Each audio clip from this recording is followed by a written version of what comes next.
If I were to describe what road trip like to me, I would say it's an unwritten story that unfolds before me in a real time. It may start with an idea of an escape or an adventure, but once on the road, I let go of control, make no reservations, no hotels, so I am free to go wherever the road and my curiosity take me.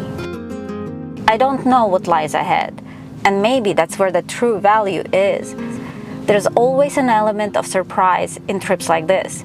They can get uncomfortable, sometimes physically or emotionally, but always impactful, leave a profound mark on my being that stays with me way beyond the trip.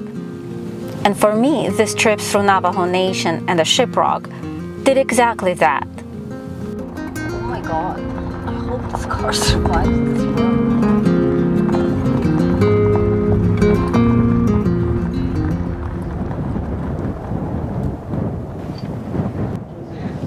So I go in Starbucks and I ask a guy how to get closer to Shiprock, because technically Shiprock, it belongs to Navajo Nation, so they're the ones, that's why roads are really not all named. He's like, well, there's a road. He explained how to get to the road. He said, like, you know, at some point, then you stop. You can get closer by walking, and I'm like, is that okay to walk there? I thought it's not allowed. He's like, no, it's allowed. I wouldn't go because there's snakes. And I'm like, I'm a lawyer, and a snake is gonna go after me.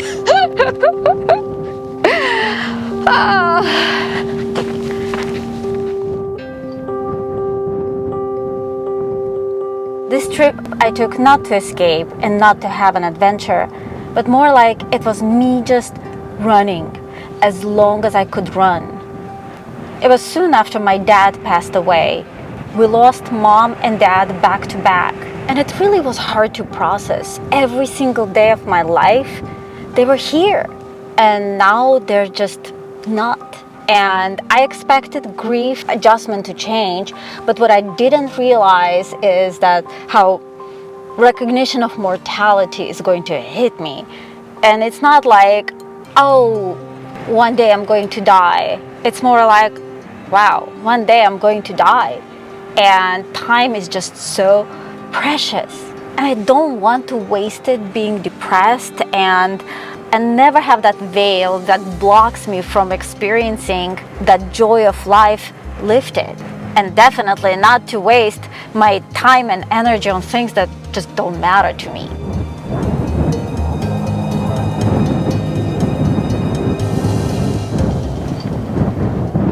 Oh my God, this wind. Whew.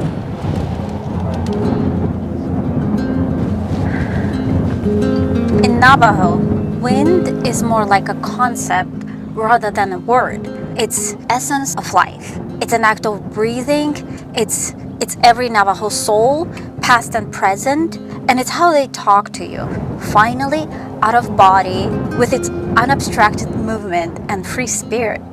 And standing in this wide space on earth, with no living soul in sight, I could feel the touch of the wind. Strong but gentle. It's like it's giving me strength and calming me down at the same time. This is insane. With all this wind, I can only imagine why would you feel the world around you, all souls of ancestors around you. It's just there.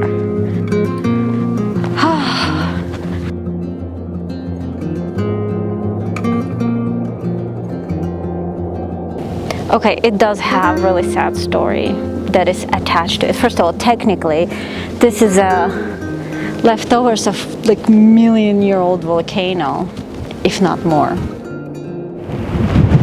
But they say that the legend says that people were living on top of it, and then they would just come down to tend to their crops and get some water and go back up. And one of the times, men went down to tend to crops and rocks collapsed. So they could not go up anymore, and their women and children could not go down anymore. And that's one of the reasons why they say, like, you cannot climb it, because you don't want to disturb any souls. And for people who died.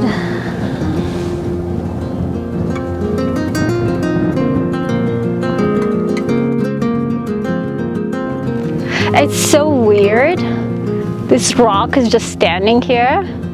It's such a spiritual experience to be here. Maybe it's the wind.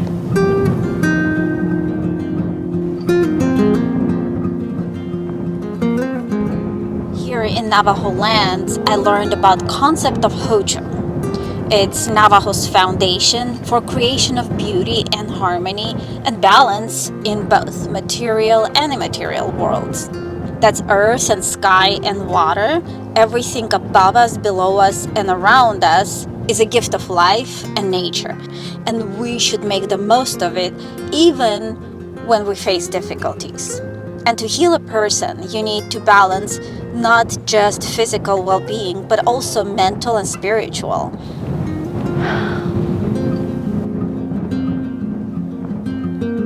And I tried to look inwards into myself and ourselves as a society, Western world society, and we definitely got some things right, but at the same time, we didn't even get close to figuring out what's best for us, especially our emotional well-being.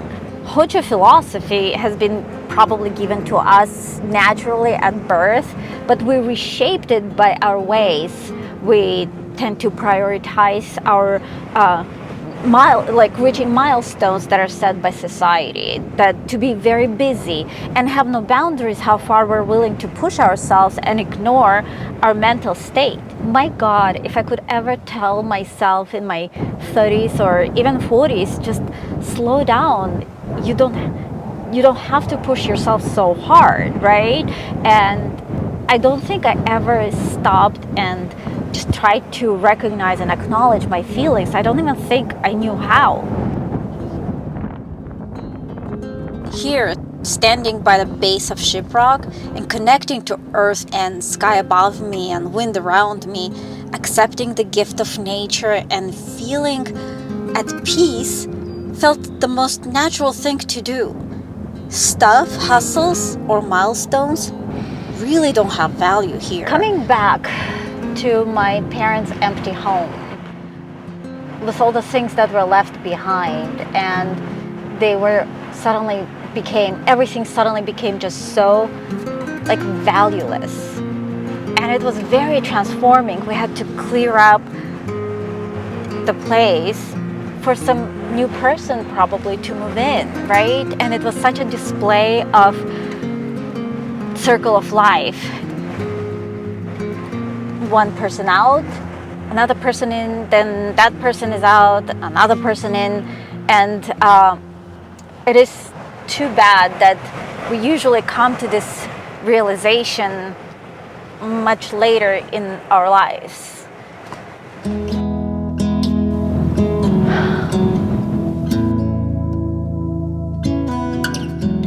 This little detour to Shiprock formation brought a lot of peace to me. I could feel here in my heart the presence of spirits that lived before us. In this wide space, I could feel earth under me and sky above me and wind all around me. I felt the wisdom of meaning of life. And yes, sometimes we go through hard times and feel deep sadness. And I have to learn to be okay with that and let myself feel it, so that when some other time I see beauty and kindness, I could feel true joy. And that's balance. Far too long, I can't see. I'm trapped in darkness. Life has turned its back on me, it seems. Brother, help me up, I've fallen down.